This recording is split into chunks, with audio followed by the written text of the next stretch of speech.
बिस्मिल्लाहिर्रहमानिर्रहीम। अस्सलामु अलैकुम रहमतुल्लाहि व बरकातुहू। मेरे मुअज़्ज़ज़ ख़वातीन व हज़रात, आज मैं आपको एक ऐसी तस्बीह बताने जा रहा हूँ। अगर आप उस तस्बीह को पढ़ेंगे तो इंशाअल्लाहुल अज़ीज़ दुनिया की दौलत आपके कदमों में ज़लील होकर आएगी। वो कौन सी तस्बीह है, आप भी सुनिएगा। मेरे करीम आका इमामुल अंबिया सल्लल्लाहु ताला अलैहि वसल्लम की बारगाह में एक सहाबी आए और आके अर्ज़ करते हैं कि या रसूल अल्लाह सल्लल्लाहु ताला अलैहि वसल्लम, मुझसे ऐसे कि जैसे दुनिया रूठ गई है, कोई ऐसा वजीफ़ा बताएं कि दुनिया की दौलत मेरे पास आए।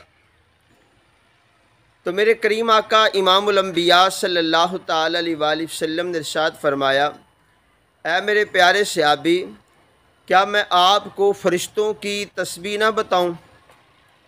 अर्ज़ किया, या रसूल अल्लाह सल्लल्लाहु ताला अलैहि वसल्लम, क्यों नहीं, ज़रूर बताइए। तो मेरे करीम आका सल्लल्लाहु ताला अलैहि वसल्लम ने इरशाद फरमाया कि सुबह सादिक के बाद जब फ़जर की नमाज के लिए उठो तो फ़जर की सुन्नतें पढ़ के फ़र्ज़ों के दरमियान ये एक तस्बीह पढ़ लिया करो। वो कौन सी तस्बीह है, आप भी सुनिए और उसको पढ़ने की कोशिश कीजिएगा। नबी पाक सल्लल्लाहु ताला अलैहि वसल्लम ने इरशाद फरमाया कि ए मेरे प्यारे सहाबी, तुम ये तस्बीह पढ़ा करो, सुबहानल्लाहि व बिहम्दिही सुबहानल्लाहिल अज़ीम अस्तगफिरुल्लाह।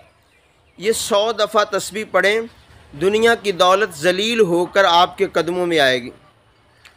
अब वो सहाबी रसूल चले गए और कुछ अरसा के बाद दोबारा करीम आका सल्लल्लाहु ताला अलैहि वसल्लम की बारगाह में आए और आके अर्ज़ करते हैं कि या रसूल अल्लाह सल्लल्लाहु ताला अलैहि वसल्लम, दुनिया की दौलत तो ज़लील हो के मेरे कदमों में आई है।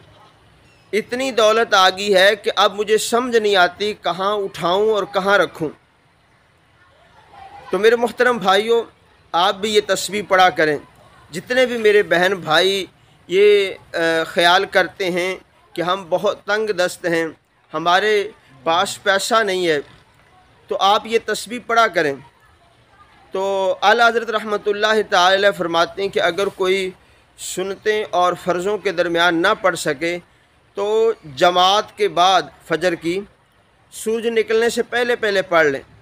और अगर कोई बंदा पहले पढ़ रहा था और अभी 100 दफ़ा तस्बीह नहीं हुई, उधर से जमात खड़ी हो गई, तो अब वो जमात के साथ नमाज़ पढ़े, जितनी तादाद में रह गई थी उतनी वो बाद में पढ़ लें।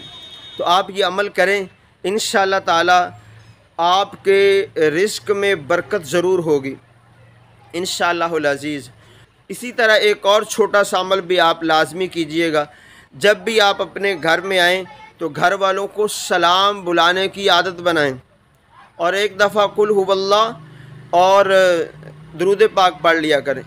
तो ये आप 2 अमल करें तो फिर देखना आपकी ज़िंदगी कैसे खुशहाल होती है। देखिए, दुनिया की दौलत, दुनिया का माल इस नीयत से लेना कि इससे मैं अपने बाल बच्चों के अखराजात को पूरा करूँगा, अल्लाह की राह में ख़र्च करूँगा, गरीबों की मदद करूँगा, तो इस नीयत से माल दौलत लेना, हासिल करना, ये सवाब है। ये जो नीयत है कि मैं लोगों में बड़ा मालदार बन जाऊँ, मेरी वाह वाह हो और मेरी बल्ले बल्ले हो, तो ये नीयत गलत है। अगर कोई माल हासिल करने की नीयत है तो हलाल माल हासिल करें, उसके अंदर अल्लाह बरकतें रखता है। अल्लाह पाक आप सब का हामी व नासिर हो। जज़ाकल्लाहु खैरा।